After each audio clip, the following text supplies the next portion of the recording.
আসসালামু আলাইকুম। সবাই কেমন আছেন? আশা করি নিশ্চয়ই অনেক ভালো আছেন। এই যে বাড়ির পাশের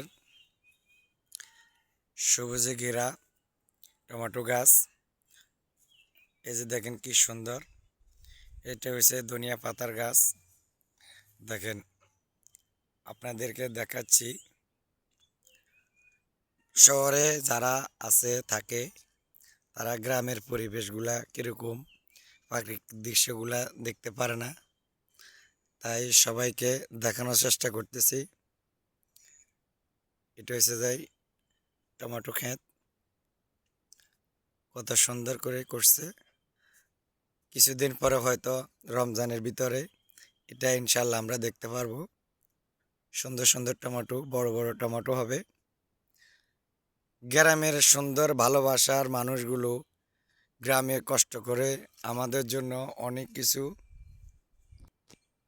করে থাকেন, যেটা আমরা শহর থেকে বুঝতে পারি না।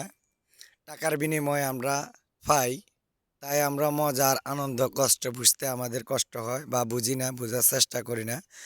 গ্রামে কৃষিকাজের জন্য মানুষ যে কষ্ট করে শ্রমঘাম দেয়, সে তুলনা আমরা তাদেরকে অনেকেই মানুষ মনে করি না। মানুষের ভালোবাসা মর্যাদা যেটা দেওয়ার দরকার, এটা অনেকে দেয় না। মানুষে বলে কর্ম যতই যেটাই হোক না কেন, কর্মকে ছোট করে দেখা যাবে না। কর্ম কর্মই, চুরি থেকে কর্ম ভালো, এটা সবাই বলে। বাট কর্মের ক্ষেত্রে গেলে মানুষ আর্থিক কাজে কর্মে অর্থনৈতিকভাবে যার কাছে ধন সম্পদ আছে, তাকেই মানুষ গুরুত্ব দেয়, প্রাধান্য দেয়।